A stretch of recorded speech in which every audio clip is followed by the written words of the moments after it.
In this lesson, we are going to be factorizing quadratics that have imaginary roots. Now, let me get straight into it so you can see exactly what I'm talking about. If I had to ask you to solve the following, there are a whole bunch of ways that might come to mind. You might think about, oh, this is a trinomial, let me try factorize. And so what you might try to do is you're going to take the 30 and you're going to be like, oh yeah, I know how to do this. 1 times 30, 2 times 15, 3 times 10, 5 times 6, and you're going to look for a combination that gives you this number over here. But guess what? There won't be any numbers. Then you're like, okay, no problem. I also know about the quadratic formula. Let me rather go and choose that one because this is a nice formula. You just plug everything in and you get your answers. However, I would invite you to go and try that, but what would happen is when you try to get the answers on your calculator, you are going to get an error or a no solution. So what are we going to do? Well, when the calculator gives you this error, it means that there's no real solution. But remember, us mathematicians, we're weird people. We've invented imaginary numbers. So even though there's no real solution, there is an imaginary solution. And this is what I'm going to be showing you in today's lesson. So let me show you what you would do. So obviously in a test, right, you wouldn't know that this has no solution. So what I would then want you to do, obviously you would have tried this, it didn't work. So then you would go and try this, okay? So let's go do that. Let's go fill everything in. So we know that this number in the front here, that is your A, this number is your B, and this number is your C. So if we had to go fill that in, you're going to end up with negative 10, and then plus minus, and then square root of 10 squared, okay? Take away 4, and then A is 1, C is 30, over 2 times 1. Now let's try to figure out where the problem is. Why are we getting an error on the calculator? So if you had to calculate this inside part, you're going to get 100 minus 120. Ah, look at that. Look at that. If you say 100 minus 120, you are going to end up with a negative number. And the square root of a negative number doesn't exist, or it doesn't give you a real answer. And that is why we are getting this problem, is because inside the square root, we have a negative number. Okay, so that's important that you understand that. So maybe you've watched that lesson where I've told you that, and this is so important, this you just need to know this for this lesson, is that the square root of negative 1, this is what mathematicians call I. That is the definition of the imaginary number. It is the square root of negative 1. So what we're going to do is we're going to take the square root of negative 20, okay? We're going to take that and we're going to rewrite it as the square root of 20 multiplied by the square root of negative 1. Because with square roots, we have that property where the square root of AB is the same as the square root of A times the square root of B. Or let me make it easier for you. The square root of 10 is the same as the square root of 2 multiplied by the square root of 5. So that's what we're going to do in the next step, okay? We're going to change that to the square root of 20. Okay, we don't need such a big square root, Kev. Multiplied by the square root of negative 1, because that is still square root negative 20. And so all that we do then is we realize that this part over here is equal to I. So we're going to say x equals to negative 10 plus or minus the square root of 20 I over 2. And then what we do is you could, this is where each teacher is going to be different, but you could type that on your calculator and let's just see if it simplifies a bit better. So just type in square root 20 on your calculator. It's 2 square root 5. Okay, so I'm going to move over to here now. We don't need this anymore. And so we're going to go x equals to negative 10 plus or minus, and then what did we say that was? 2 square root 5. Don't forget the I. There we go. The I is not inside the square root. It's on the outside, okay?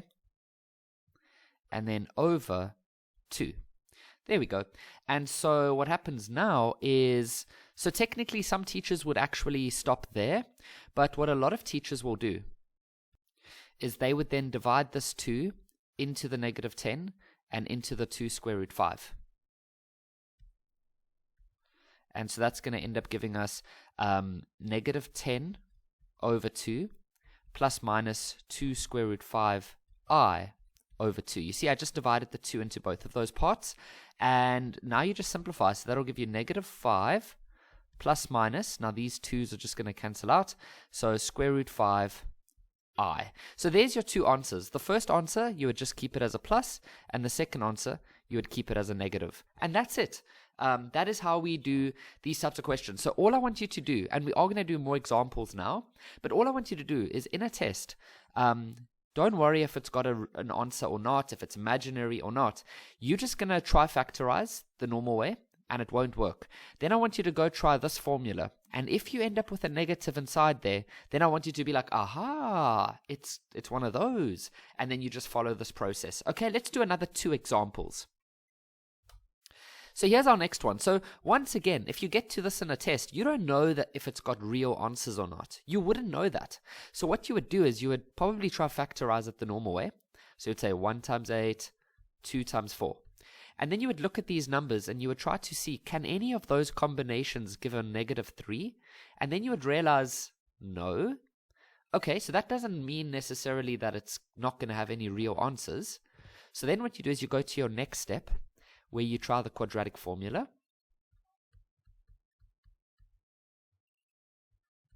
And you just go along like you normally would. So b is negative 3, so you're going to have negative 3, like that. Plus minus, and then negative 3 squared, take away 4, and then a is 1, c is 8, over 2 times 1. Okay, everything looks okay so far. Here we've got a negative and a negative, which makes a positive. Here we have 9, take away 32. Ooh, now straight away here you should start realizing, uh-oh, we've got some negatives coming in. And then at the bottom we just have 2. But that's okay, because now we know how to handle this. So if you had to go type this in your calculator, or if you had to say 9 minus 32, it's negative 23. So let's go write that. We can say x equals to 3 plus minus negative 23 over 2. Now, if you had to just carry on at this step and go type this in your calculator, you're going to get an error, because you can't have a square root. I mean, you can't have a negative inside a square root. It's not a real number. So then what we do is we remember that the square root of negative 1 is equal to I. So what we then do is we say 3 plus minus, and then we rewrite this as 23 multiplied by the square root of negative 1 over 2. And then we get 3 plus minus 23 multiplied by I, like that, over 2. And there we have it.